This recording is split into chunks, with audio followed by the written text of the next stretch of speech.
Good evening, everyone, and welcome to Parents Engaging Parents, Beloved Community Check-In. My name is Erica Beverett, checking in from Camden, New Jersey. Today, we have our special guest, X Braithwaite, who's going to be joining us. She is the environmental organizer for Clean Water Action. And she's going to be discussing Beyond the Bars, water rights and environmental justice inside New Jersey prisons. So I think that it's very important. We have to think of other people and really be mindful of how we are being good humans or bring the light to the bad humans. And so what I am going to be doing next is I'm going to share with you our mission. PEP's mission is proactive advocacy based on the interest of parents and community leaders. I'm going to bring to the stage Arlene, and she's going to join us and tell us where she's checking in from. Good evening, everyone. It's Arlene Ramsey here. I am checking in from Newark, New Jersey, civic engagement organizer for PEPNJ. I hope you all are warm and toasty on this rainy and cloudy evening.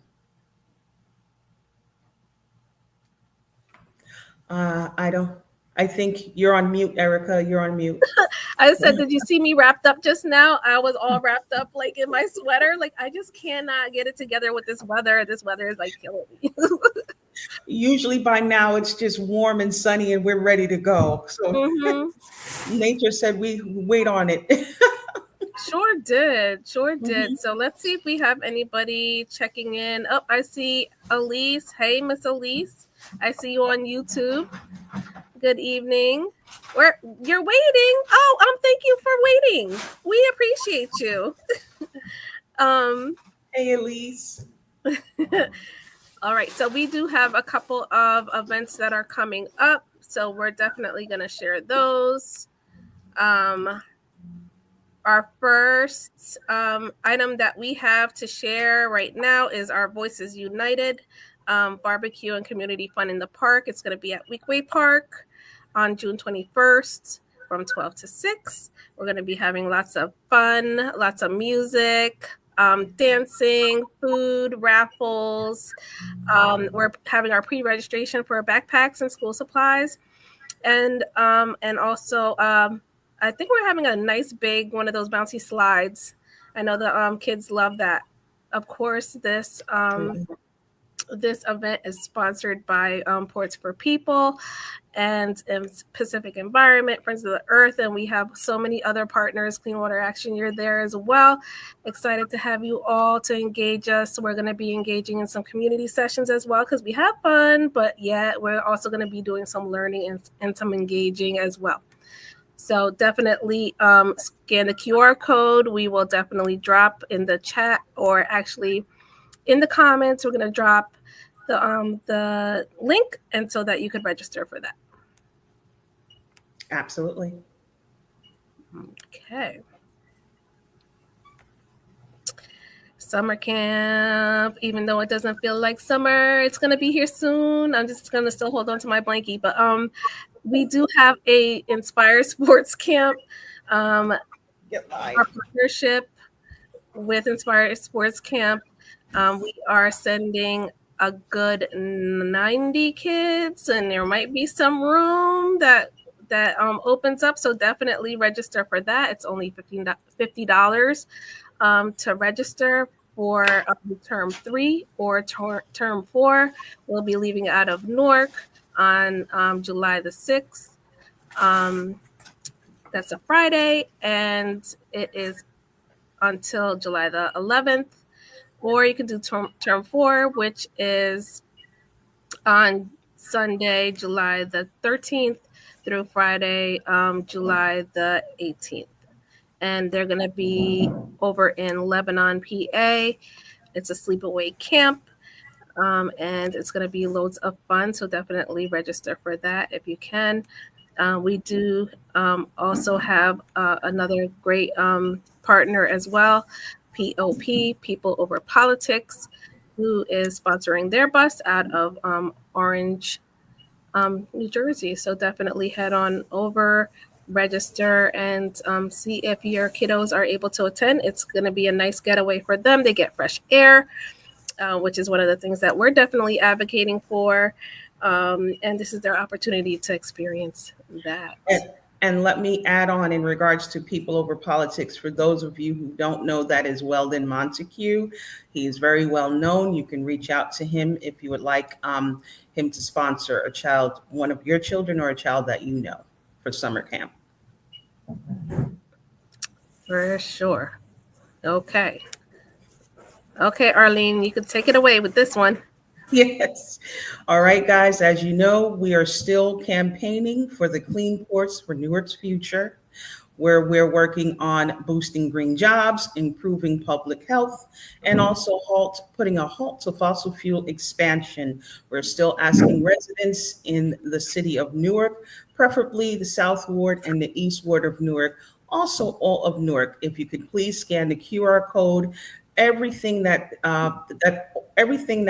we're working on in regards to this ordinance will be on the landing page. When you scroll down, you can also just sign the petition and send it away. This is extremely important. This is for our public health. We're looking to end fossil fuel and get cleaner air in our city of Newark, New Jersey. Thank you.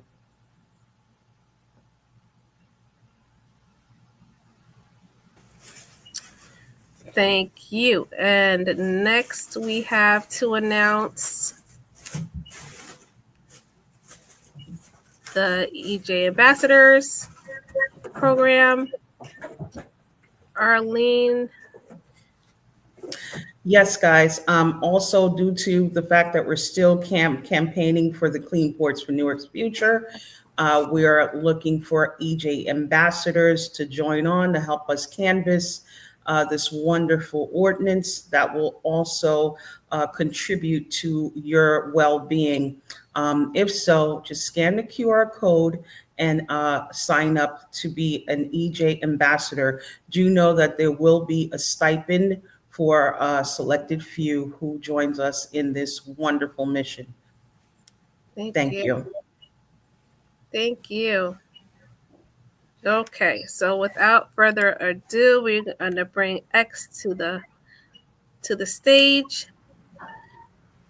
Hey, X. Y'all. Hey. Hi. How are you? I'm good. Y'all got a bunch of cool events going on. I love that. Thank and I you. wanted to say, I definitely have my blanket as well.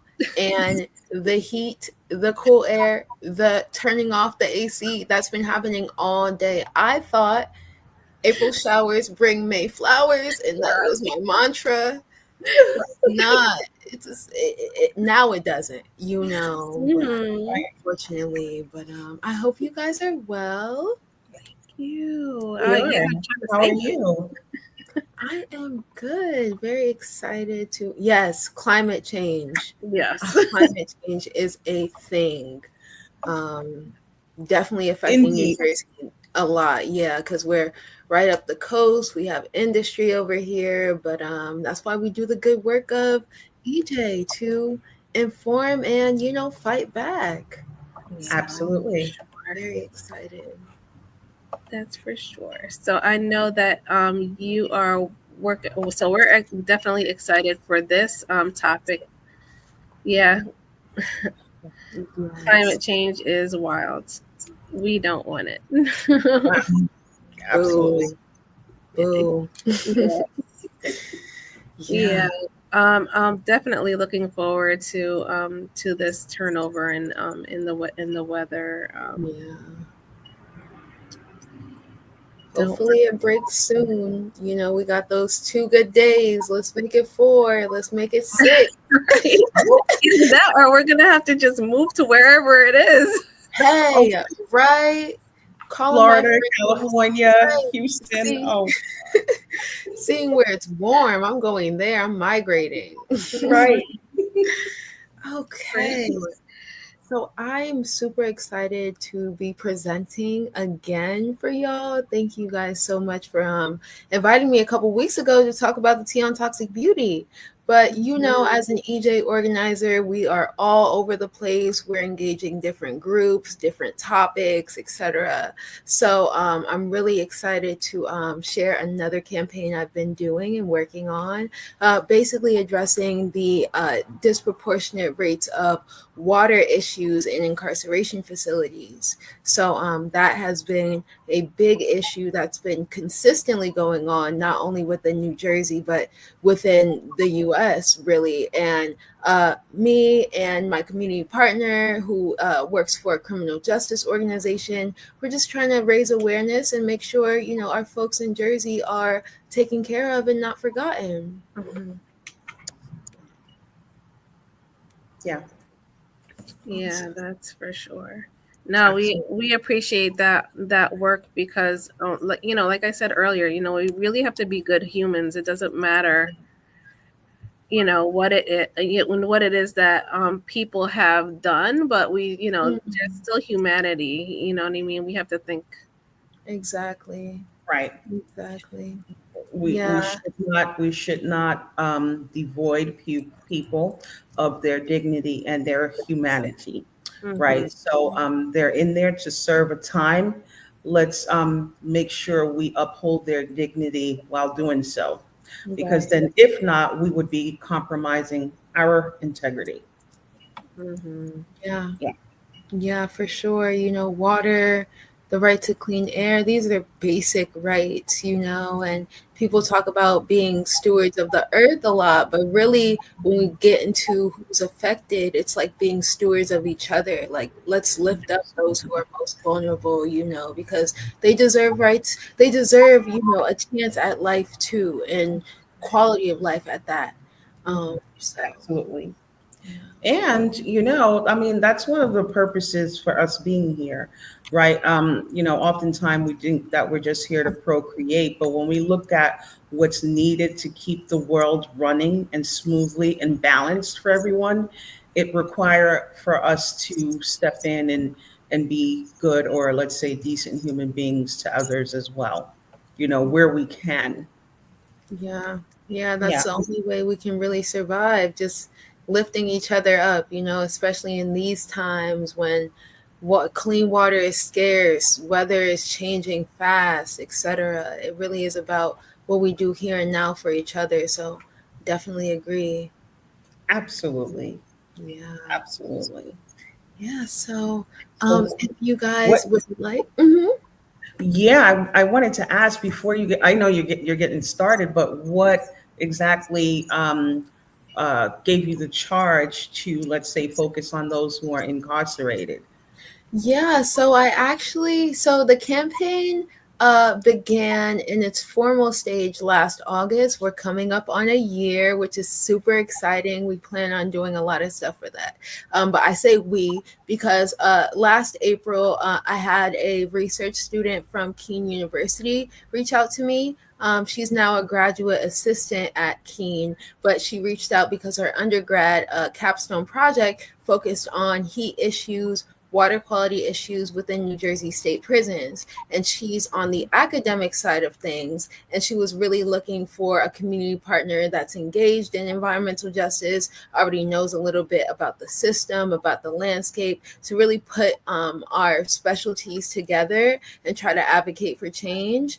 So that community partner, you'll hear a little bit about her in the presentation. Her name is Sydney Bogan, and she has just been really great as a liaison, as somebody who is also impacted by the justice system. And that's just an issue I care about. I just got into EJ, about 2 years ago with this job, but my focus when I went to school for justice and policy studies was like the school to prison pipeline, how Black and brown children are, kind of pushed into the system, and then the system recreates cycles of poverty, recreates cycles of harm. So it always had I had a personal investment in it, and I was really grateful to be able to use my skills in EJ to create change in ways that I wasn't even aware about. So really, when she reached out to me, it was like kind of the first time of me hearing about the water quality issues. And then we were like, whoa, let's get people involved in this. And the more I move around and collaborate with people in different spaces, Mhm. the more I learn that nothing we advocate for is isolated. So I say this to say, as you mentioned, the school to prison pipeline. I ran for the Newark Board of Education in 2019. I also published a book on giving resolve on school bullying in 2019, titled The Eclipse of School Torment, A Guide to End School Bullying. But my focus was targeting the school to prison pipeline by focusing on SEL, social emotional learning. Right. That if we, get more into finding better tools to provide for the kids and better help for the kids, that will kind of combat the school to prison pipeline. Right now, here it is that you're mentioning about the school to prison pipeline when it comes to environmental justice and clean water and things on that end. And it's, it never ceases to amaze me what we'll find in advocacy work. Right, right. Yeah, It gets yeah, deep. It gets deep. There's so many intersecting, interlocking systems of oppression. Like you're absolutely right. SEL has to do with, where a child grows up at that. I'm also looking into and through a fellowship program with the Advocates of Children of New Jersey. I'm trying to create a policy that addresses place-based environmental racism. So like mm, how children their educational attainment is lowered just by the quality of where they live. Like if you have, air pollution, of course you're going to have asthma issues. One in of four kids course. have asthma, and then you're going to be missing school due to asthma related illnesses. You don't get the socialization, you don't get the education skills, and that, by definition, would lower the chances of educational attainment here. So Absolutely. really sad. Abs- It's so many systems affecting it. The social, it's a lot. It is, meaning complex and nuanced. Very Yeah. nuanced. Yeah. I, I think, Erica, there's something in the chat. I think you mentioned something about the presentation. Um, Oh, yeah, I can share my screen if that's okay with the no, presentation. that's okay. That's okay. Yeah. Okay. So we were just conversating. I'm gonna pull it up now, Erica. That's my cue. Okay. Awesome. So with that being said, I would like to introduce y'all to the water quality project and campaign I've been working on in collaboration with Women Who Never Give Up. I'm going to be explaining a little bit about their organization, but right now we're talking about water rights and environmental justice in New Jersey state prisons. What happens behind the bars, exudes from the quality of life that people have inside. Not only those incarcerated, but also the staff, the correctional officers, they're all being encapsulated in this environment. And what's more unfortunate is that those incarcerated can't leave this zone. So they're constantly being berated by water issues, air quality issues, and that's really what we want to shine a light on. So, for those who don't know, my name is X, or you can call me Simone Braithwaite, and I am the environmental justice organizer for Clean Water Action. I have a background in justice and policy studies, African and African American studies, and just volunteerism and service work in general. And at Clean Water Action, I focus on environmental justice, but we are a national nonprofit, and we are actually formed as a advocacy group trying to advocate for the Clean Water Act, which kind of guides all our water laws right now.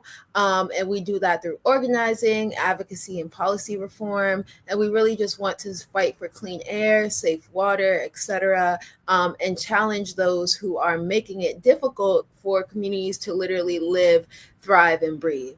So, as an environmental justice organizer, I advocate and collaborate with overburdened communities like Newark, Jersey City, any place that really has high levels of pollution, and also help uplift their voice in the fight for clean air, just justice for their communities in general.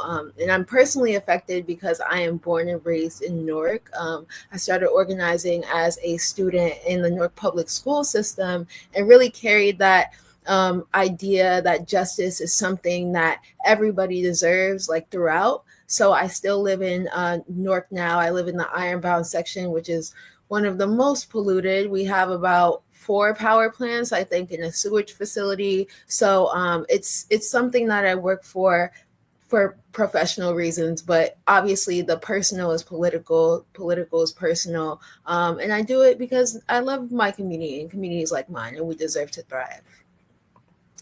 And a little bit about Women Who Never Give Up.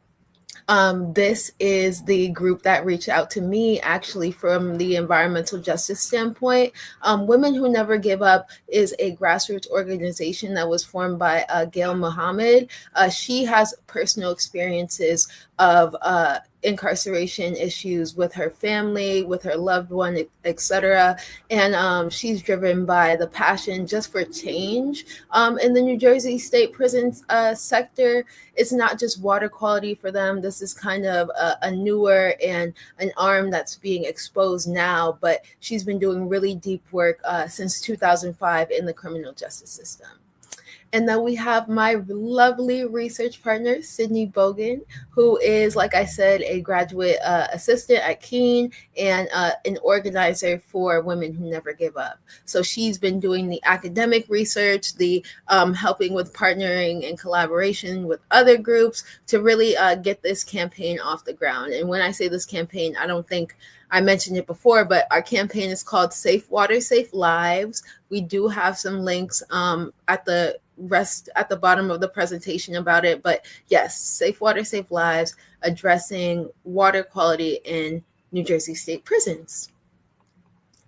So yeah, I don't want this to be too long. I would love for this to be, a conversation, a dialogue. So feel free to jump in with any questions or comments. I can't see the questions or comments, so Arlene or Erica, if you want to just flag that for me, or if y'all want to jump in, feel free. But what I really wanted to do is go over what environmental justice is, what the incarcerated population looks like in New Jersey, the health risks of what they're being exposed to, a little bit about our campaign. I am going to skip over the Toxic Free Prisons mapping tool just because we don't have that much time. But I'll briefly mention it. And then the call to action will be commenting on a Bill of Rights or a Declaration of Rights for incarcerated people within New Jersey. And then we'll have closing remarks. So as an environmental justice organizer, I basically deal with the impacts of pollution on communities that are usually marginalized. So if you think about poor communities, Black and brown communities, they're usually located right next to hazardous waste and other things that they don't benefit from, and in fact are harmed by. So all the industry in Newark creating air pollution, the diesel trucks creating higher incidence of cancers, the diesel trucks even creating, or the trucks in general, creating noise, right? I'd be lucky if I get like literally 30 seconds of no noise in the Ironbound. Yeah. Literally. Or if it's the middle of the night, I'll give it about 20 minutes. But during the day, I'll give it 30 seconds. That's a good day for me. So, and that's unfortunate because a lot of communities, and I'll show you this a little later, don't have to deal with these issues. And that's why it's called environmental justice, because we are disproportionately impacted by pollution. They put all, the industry here where we are often forgotten about, or our lives aren't cared for. And, neighborhoods that don't have to worry about this don't even have to think about it. So that's why it's a movement. I agree. And I would like to say, which it's a catch-22, right? Mm-hmm. And this is not just Newark. If we look at Philly, Chicago, right, all the urban areas in every state have this issue. Right. But I would also like us to look at the fact that we are in the midst of a gold mine. Like where these urban cities are located itself is easy access to many of other cities and many of activities, many of things, right? So for those who live in, let's just say South Jersey, where you're going to Barnegat, Atlantic City, further down, they don't have easy access to get to the city. Now they have so much travel to do.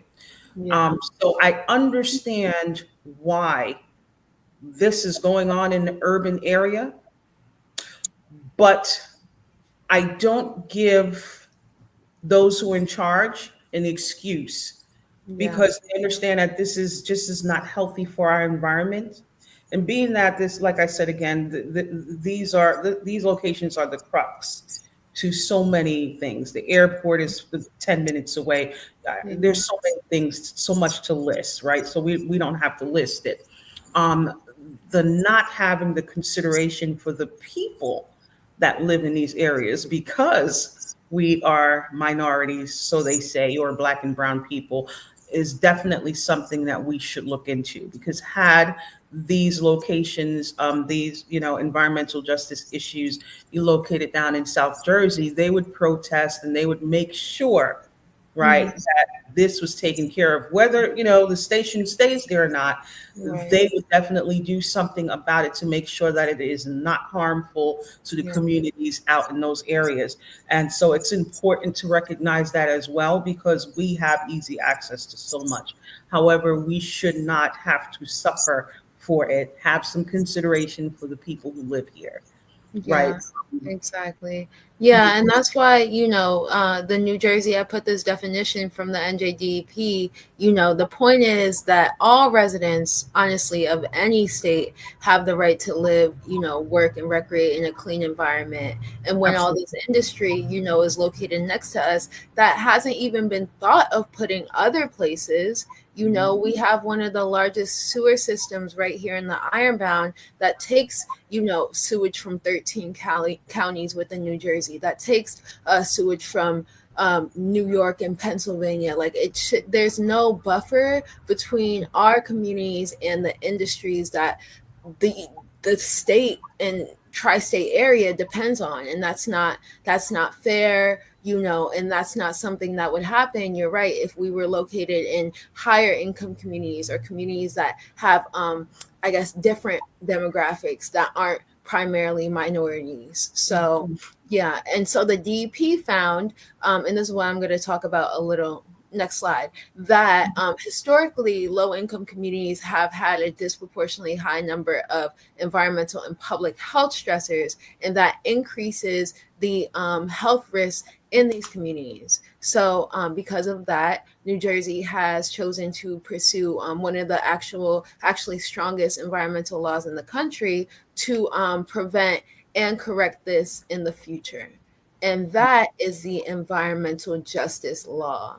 And Arlene, I just wanted to pull up a map, a physical map of what this looks like when we talk about environmental justice. So we can see that this map, it represents certain stressors. So there are 25 stressors the DEP uses to determine if like a community is overburdened, and that could look like air pollution, it could look like lead risk, cancer risk, all of that. And if you have, 21, 22 or higher, you're in dark blue. If you have the least, you're in basically like yellow green. And you can see that where the urban populations are, North Jersey, Jersey City, those are very polluted. Where the South Jersey population is affected, right next to Philly, Camden, etc. So it is concentrated, and they kind of just put industry in our areas just because they can. And what I filter for specifically when I was searching this map, because it's an actual interactive tool you can use, is cancer risk from diesel. Like I said, the trucks on the street, cancer risk from air toxics, heavy duty truck traffic, which leads to a whole amount of problems. All of these really lead to dangerous health conditions, heart disease, lung disease, and not just very very serious things, but things that can just affect your health in general. Like, I don't know if y'all remember, but I think 2 summers ago there was like pink smoke coming from a facility in Newark, and Yeah. kids had to wear masks. Yeah, they canceled school. So Yep. yeah, so Yep. these are things, even if you don't have huge health effects, there are things that they can affect you basically at any given moment if you live right next to it. So, Right. mhm, And then what about things such as what you mentioned on the last time you were on the show, forever chemicals that cannot be seen or detected, but we're still, affected by it. And that got me to thinking that, okay, forever chemicals is one thing, which you've mentioned, but what if, there's other chemicals that's similar to that, that is not listed under the forever chemicals that are, that we get affected by that we cannot see or detect yeah, because of, that's you right. know, That's such a good point. And honestly, you're not wrong. That happened. That's actively happening because we have people on our side, organizers on our side, advocating for better health conditions. But you got to remember, people put this up because they're billion-dollar, million-dollar industries. So when we talk about PFAS or forever chemicals, like, there have been laws that have been trying to regulate it, but PFAS are kind of so tricky to regulate because, like I said last time, there are like at least 2 different types that I showed you guys. So they can ban one form of PFAS, but then the other form, it kind of just slips under the radar and they keep using it, even though it's dangerous too. And then, since PFAS are in everything, there are just places that just have a lot of them, like in general, inherently. So, for example, like laundry sites. Laundry sites have a lot of bad chemicals. Those mhm. laundromats, once they get knocked down, once they get, closed for business, you can't use that land because the soil is contaminated. And What? it takes, yeah, yeah, Oh, it takes. because of the chemicals like the detergent and things like Yeah, that. yeah, it seeps into the ground, and it essentially becomes unusable. So they're either empty lots, and the same concept as like gas stations. If you ever saw a gas station close down, it Mm-hmm. stayed like that for 10 years until somebody chooses to remediate it, which is the only way to make the ground in that plot of land usable again. So these chemicals are everywhere, and they're just constantly changing form. And what is sad about it is, as you can see, a lot of this is not reversible. Like, once it happens, your community is stuck with the impacts of that. So, yeah, and that's why New Jersey has chosen to address this issue. We actually passed, like I said, the strongest environmental justice law in the country in 2020, and it's called the Environmental Justice Law, or EJ Law. And basically, it gives our Department of Environmental Protection the right to evaluate and issue denials for new facilities, so they are not able to build in places like Newark and Jersey City, etc., because they've seen the impacts of that. So, these are a little bit of statistics from Newark. Asthma is actually the city's biggest crime because statistically, more people die of asthma than homicides. And Wow. then school age children in Newark, so kids in Newark, have double the rate of asthma, double the national rate. So 1 in 4 kids have asthma, whereas in Livingston, New Jersey, right across the way, 1 in 12 have asthma. So you see that drastic difference. Right. We are also home to the largest trash incinerator in the Northeast. Mhm. And from all the trucks coming out of the incinerators, the industry, we have the second greatest cancer risk from diesel emissions and pollution. And Mm. that's just I in just Newark. want to, if I could just jump on in, I'm going to ask everybody if you could just definitely like, comment, and share, and definitely thank you all for your support. Of course, Sports for People, Pacific Environment, we appreciate you all. And of course, Clean Water Action. Thank you. Thank you. Yeah, so that is environmental justice as a general overview. And now I wanted to get into the specifics of how incarcerated people are affected. So the problem is a lot of facilities, prisons are located next to contaminated sites, sites of known pollution. So the water, the soil is already contaminated, and they essentially become places or next to places of environmental degradation. So there are a Like couple you factors. just Yeah, say it again. like you we discussed the last time you were on when we talked about Delaney Hall, and as you know, the Green Monster or Essex County, the jail, it's right down the street Exactly. Right. from Less Delaney than a Hall. 10-minute walk, maybe a five Yeah, minute. yeah. So exactly. So we are right next to contaminated sites. You can see that Mhm, right in the Ironbound. I have mhm, been to the Delaney Hall protests. People mhm. wore masks. I couldn't understand why. Well, when I was sitting in my car, but when I got out, I understood it, Arlene, because remember we talked about how the facility right next door burns animal carcasses to make fragrance. Yeah. And it's just one example, but this is happening, like was said, all over the U.S. And that's why we have groups like the Toxic Free Prisons Project working on this. They made a toxic free prison mapping tool, which is similar Mhm. to the EJ tool I just showed. And yeah, so another thing that's affecting them is poor air quality, so ventilation issues, and then extreme heat. Extreme heat is a big factor because Yeah, mhm. yeah, like, and just thinking about how many people are housed or incarcerated, I should say, and they're on top of each other like that, and to know that the air quality is no good, like, and there's no ventilation, that's just disheartening. Right, And very then and then I wonder if that has something to do with their irritation while, I mean, they're already going to be for irritable sure. while they're in there, but I wonder if it, does something to them chemically Yeah, where yeah. Yeah, they Mhm. I There's would so definitely say that as well. Like, go ahead, X. I know that you're going to bring no, the you didn't. expertise part of it, but No, I was just gonna say there's so many like roots to exposure that it's just going to affect how a person behaves. Like lead in water, for example, leads to more aggression. mm, You're drinking lead water and you're hot? yeah. right. And you're not getting enough oxygen to your brain at that point, right? So, Exactly. like, you're laboring to breathe and Yeah, you're not getting sufficient oxygen. exactly. And just horrible conditions. So Someone mentioned bunkering station across the street from the jail in Newark, New Jersey. Is that the same location, or is this the bunkering station another location that could be pollution? the bunkering station Bunkering station across the street. Maybe across the street from Delaney Hall. from the jail. He said the jail. Yeah, So yeah, no, for sure. They okay, call that part of the Ironbound chemical corridor because essentially, except for the jail and Delaney Hall, all of that is industry that's making pollution.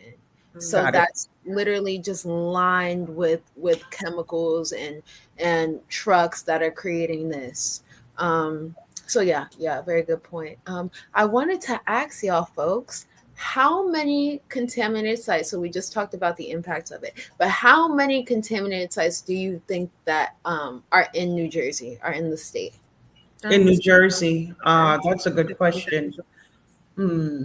How many contaminant sites? I'm gonna go with the 15,142. Okay, okay, we got an What's the answer highest here. number? Um, Higher, higher. Oh, no. You know what? There's only two other choices. Let me go with the one below, the 13,437. Okay, okay, so let's take a look. Oh, where is it? Hold on. It is 13,000. Erica, it might be 15,000 because honestly, the DP has to go out and evaluate it first. But these are the known contaminated sites, so it might be higher than this. But Wow. what is known in New Jersey is there are 13,437. Oh, don't read the rest. Don't read the rest. Because I have another question. So given that, and I told y'all, there are a lot of them next to New Jersey state prisons. Mhm. Roughly, what fraction of New Jersey correctional facilities are located on or within 1 mile of a contaminated site? So, what do y'all I'm think? going to say three because Northern State Mm-hmm. is near the vicinity, maybe 2 miles from, maybe, and then Delaney Hall and Essex County Correctional Facility in Newark. Yeah, I'm yeah, gonna say 1 and 2. 1 and 2. Yeah. Okay, okay, folks. It is 1 and 3, One and one third. Mm. Yeah, 1/3 of all the prisons in New Jersey are either located on or within a mile of these contaminated sites. And that, those who are incarcerated are uniquely vulnerable because they can't relocate. They can't go anywhere else. So for the length of their, the length that they're serving in there, they have to endure those conditions. And we actually found some statistics that say, like, on national average, 1 year in jail takes 2 years off of your life expectancy. And that's partially due to the environment. Mm-hmm. Yep. Yeah. In fact, So I wanted to look into New Jersey a bit more. Our incarceration population is not proportionate to the demographics of New Jersey. So 61% of the incarcerated population are African American, 22% are white, and 17% are Hispanic, even though we have a very like low portion, or I guess relatively low portion of African American people. It's still almost over half the population, which is the problem. Yeah, and also another thing is when you look at those zones of blue where we see the highest rates of public health stressors, right? A lot of those people who are incarcerated already come from those communities Mhm. that right. have 1 in 4 asthma, cancer risk, etc. So yeah, that's a look into who is being impacted and who even has a greater risk of being impacted. And we work with a lot of returning citizens groups, and we've heard that people go in to the jails or prisons healthy and then come out sick, and Mm. not, that's not an accident. That's not a coincidence. Yeah, it's not happenstance. Mm-hmm. And a lot of those facilities are very old, so Yes. those pipes, I'm sure, are made with lead. Hmm. Yeah. Yeah, and Absolutely. those violations that they've gotten for not replacing their lead service lines or not giving updated reports. So they know this stuff is going on, and the DP does too. It's just nothing is being done about it. Like, literally, they get fines, every time their evaluation comes up, but they still don't change the conditions. Mm. Right. And and to tell you the power of communities that let's say have higher tax brackets, right? The Hmm. Essex County jail was once in Caldwell. The one Really? my uncle worked for there when I was a younger. He used to go to Caldwell, and they voted that place out. And so they built it up over here where Delaney Hall is. And so he ended up coming to work down there. But That's yeah. they voted that they did not want it in their community. And Yeah. so, yeah, that's the power of other communities. And I say this to say that community voices do work. Yeah. Yeah. That in our communities, we don't think that we have the power to do it, but we Mhm. do have the power to advocate and have some things change for us. We really do. We really do. Like, people power, when we have enough of us, those who are passionate, engaged, care about the issue, or even just want to see better and can't be directly involved. So like signing petitions, doing other things, that raises awareness, and it also helps legislators know that we take our communities seriously, so they should take them seriously as well. So Lobbying. Mm-hmm. lobbying, etc. So I don't want to breeze through this, but I know this ends at 7:30 and I have some actions for y'all to take after. So Okay. I'm just gonna flip through some of the slides. So again, New Jersey prisons, they can get up to 94 degrees in the summer, where it's only legally allowed to be like 70, 75. And people who are incarcerated have described it as unbearable or like hell, and that I'm sure is very accurate. And these pictures aren't from that long ago. So yeah, the ombudsman office put out a report. They found that meals are served without drinks, there were rodents, no enforceable environmental safeguards. So these are really the conditions that people have to live with every single day. And I will say also, the problem is that they have very little access to clean water outside of like the pipes. They're only allowed 2 cases of water a month, which is less than 2 bottles a day. And that's if they didn't run out of it on commissary. And it's also if they can even afford water in the first place. Where are they getting the money from? Right. So Mm-hmm. water, it should be a basic right. It is a basic right. And these people just aren't getting the services and justice they need. So with But they can afford it because I think some of these prisons get paid per day per head. Oh yeah, the facilities themselves can definitely afford it. I'm talking about just the people.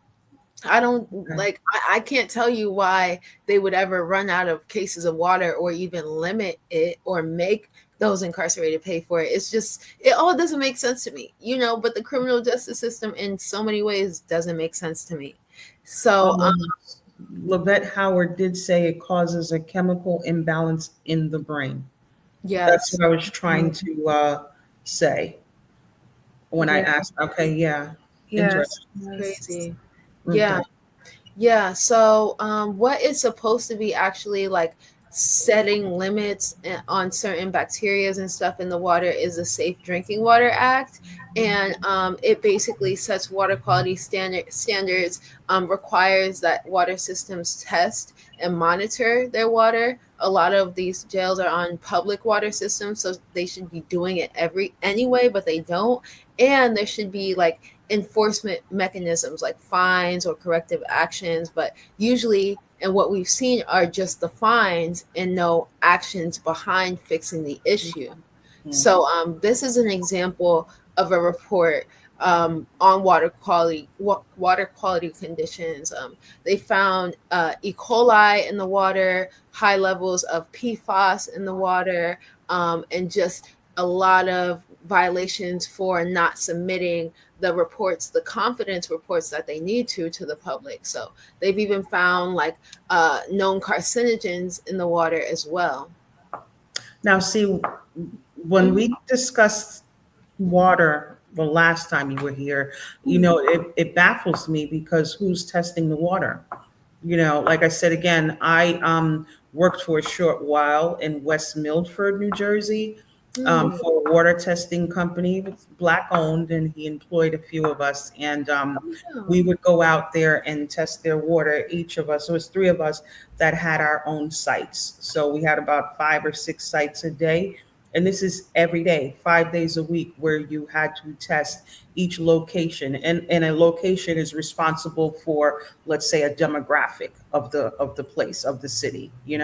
And so it just baffles me when we hear things about the quality of water. And I say to myself, well, who's testing the water and who's upkeeping the standards of the water? Because I don't think that's a hard thing to do. Exactly. Yeah, yeah. A lot of this is just regulated. Like, I didn't even know there were separate companies that do this. A lot of it is done by the DEP itself. And there's really no budget in a lot of these prisons for water quality maintenance. They just do it when they can. They just kind of implement, it's probably in the general budget, but there's no dedicated budget to fixing service lines, to, getting contaminants out of water. And What? Mhm. Which will make me say, right, based off of my experience, location, they tell you which locations affect which area. So they'll say this location actually takes care of the water for this area. This location takes care of, you know what I mean? Yeah, yeah, Then that exactly. means that the location that is responsible for the area where the jail is, that they're just overlooking it. No one is Exactly. regulating that site. No one is making sure they're testing for contaminants and Hmm. those types of things for that respective site. And Yeah. that's, yeah.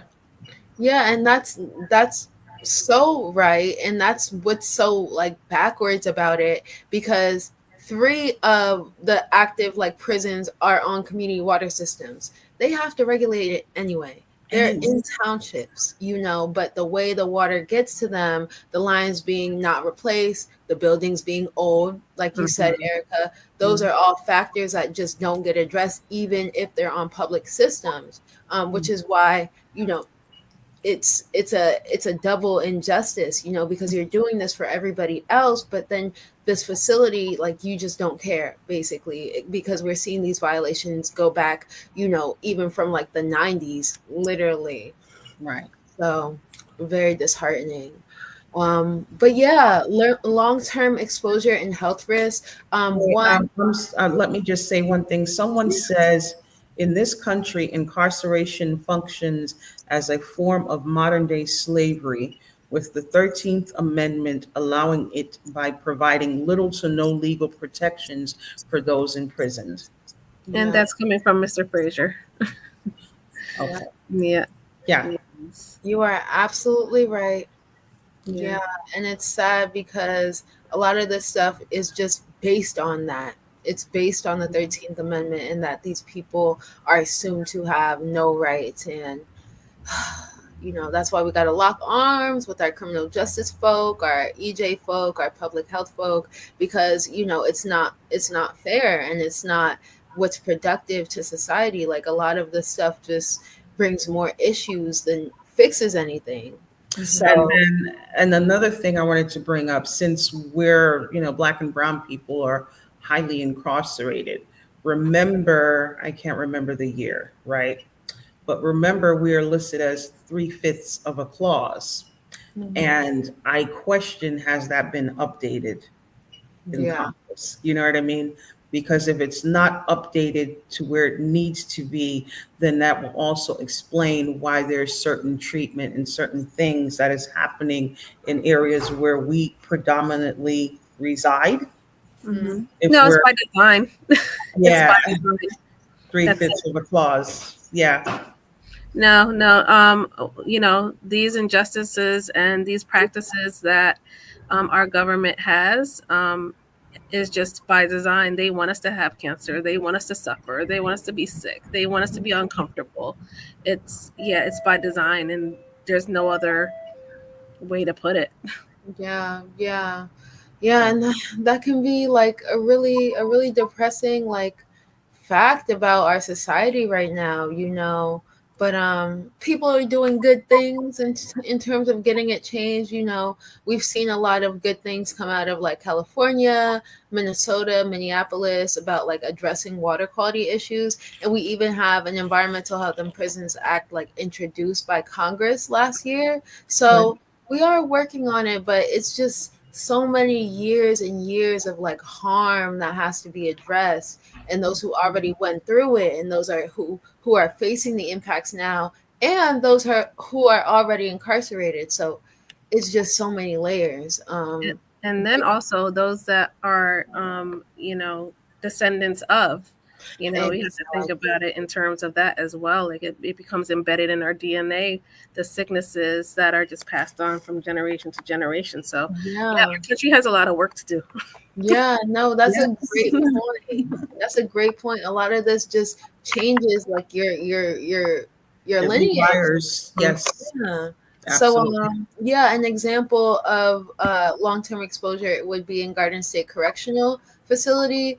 They had a lot of violations for exceeding manganese, which causes the water to be a different color, staining of the water. So it stains things, literally the water that you're trying to drink, and it has a metallic taste. But that's just on the surface level. The health risks of manganese are neurological problems if it's too much, memory loss, difficulty with movement, and changes in behavior. So think about how, the people in Garden State were feeling at that time when it exceeded the levels. It affected all this. And those are irreversible changes. Mm.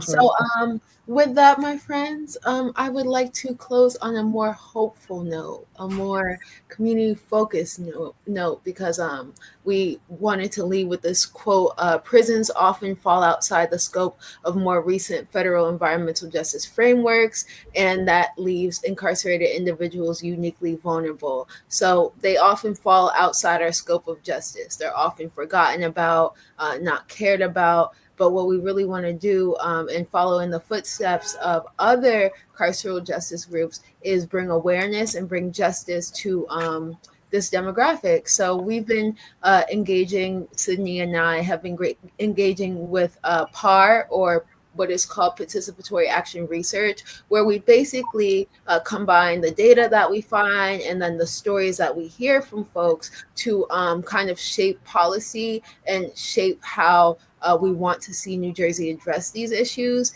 And first, we want to just push for the inclusion of prisons in EJ frameworks. So there should be an EJ law addressing it. We should be something that doesn't just footnote and put together all communities, but is like, no, in prisons, they are facing it the hardest. And then also advocate for greater transparency and accountability. So we have a petition that demands for a secondary source of water, be it like free water bottles, be it a filter coming in, something that they can actually drink from.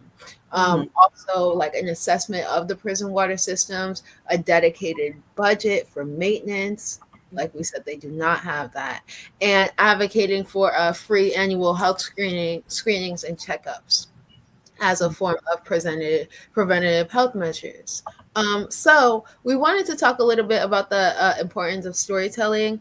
This on the side is Sydney, I, and Philip Dixon.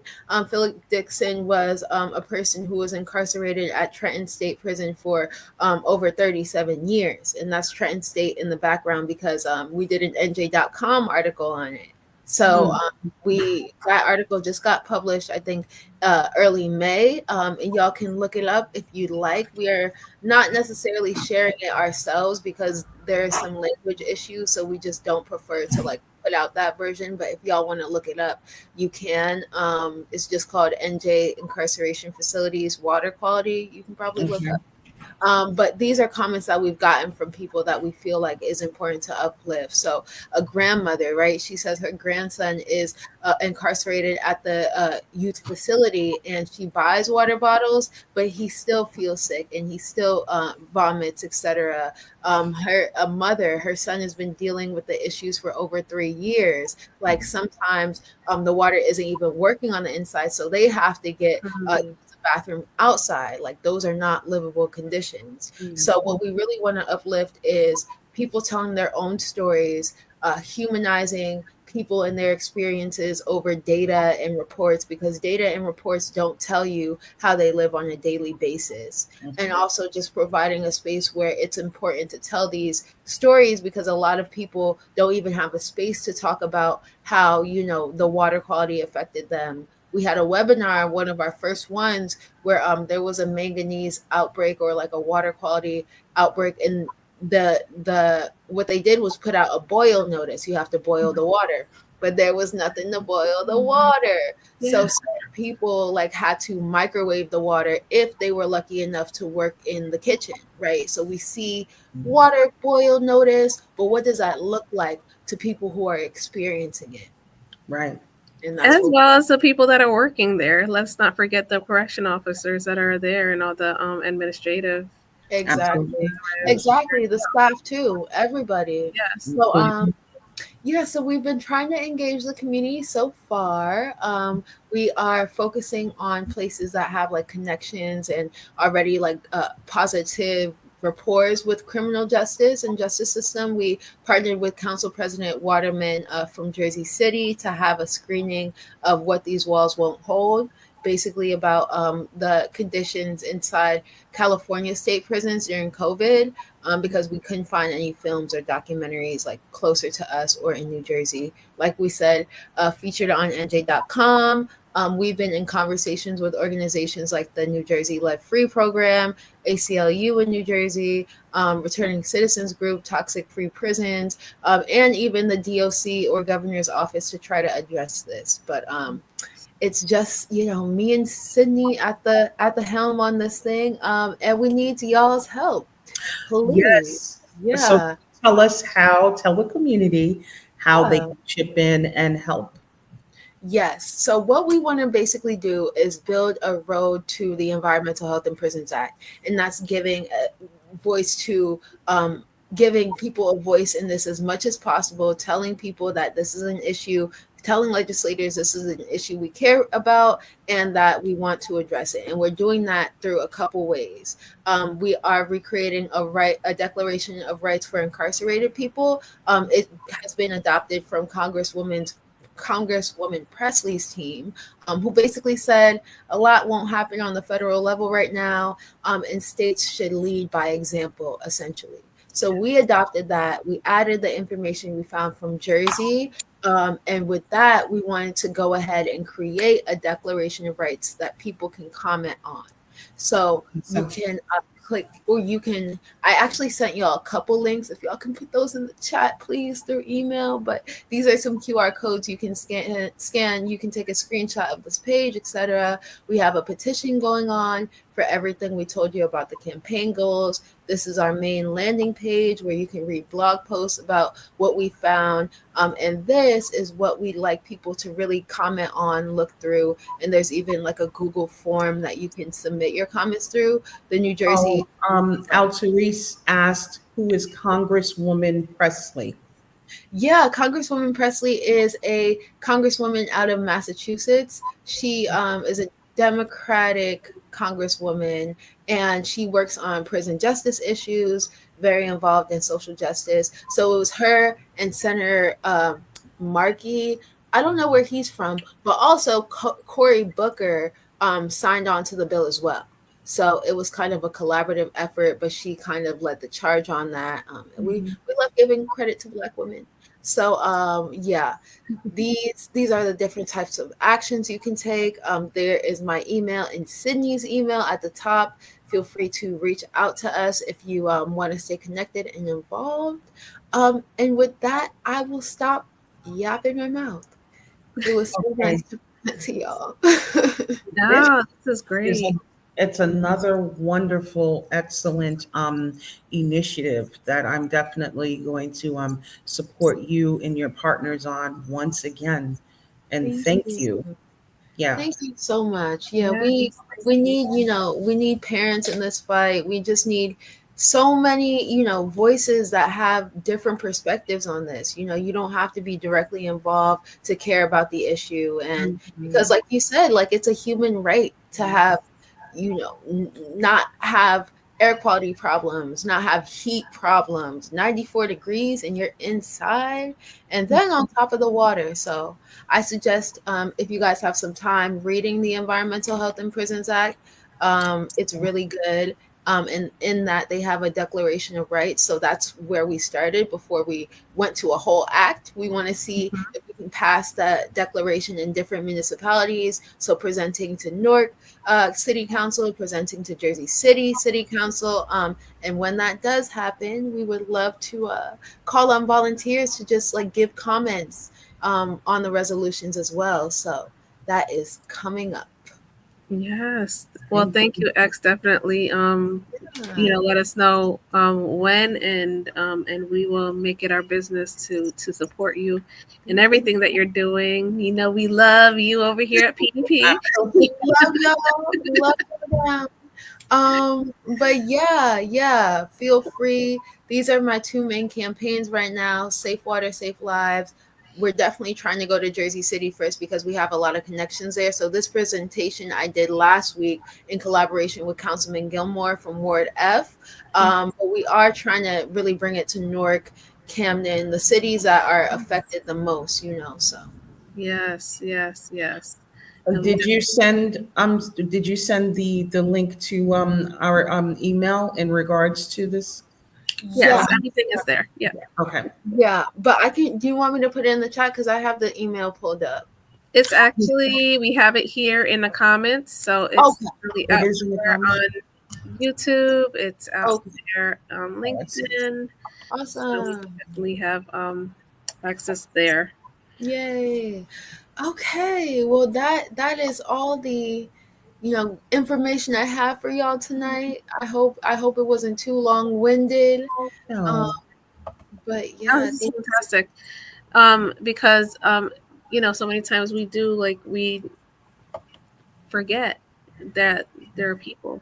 There are people that are beyond those walls, like that movie or documentary says. So, no, thank you for bringing this to the forefront, and thank you for the fight that the good fight that you're fighting right now, and we're definitely on your side. Yeah, absolutely. And can you let the people know how can they join Women Who Never Give Up? So you would have to, if you want to get involved with that group specifically, you would have to reach out to Sydney because we are like taking volunteers, but she's more on the Women Who Never Give Up side. I'm kind of just like supporting the organization. So, but they're holding events and stuff as well. Okay. I think that's one Google away. Yeah. Next time, if y'all have us back in a couple months, I can bring in Sydney. Hopefully, we can have more updates on this. We want to get stuff, jumping off in the summer. Yeah, we'd love to hear from Gilmore and his real life experiences as well, just like Mr. Frazier had. Absolutely. And you know what? Let's collaborate on an endeavor in regards to your campaigns as well. So, I'm gonna reach back out to you. I would love to. Parents for Clean Water. Absolutely. See, you're quick. He already has it. Like, I love y'all so much. And we love you back. All right, X, thank you so much for your time today. We really appreciate you. Have a great evening. Awesome. And take care. All right. And of course, definitely, if you can register for our upcoming events, we're going to be sending that out to the world, no, to the masses. Definitely sharing it here at the Beloved Community Check-in. Definitely tune in next week. We're sure to have another guest. It's going to be a surprise. Absolutely. Until then, good night, all. All right. Thank you.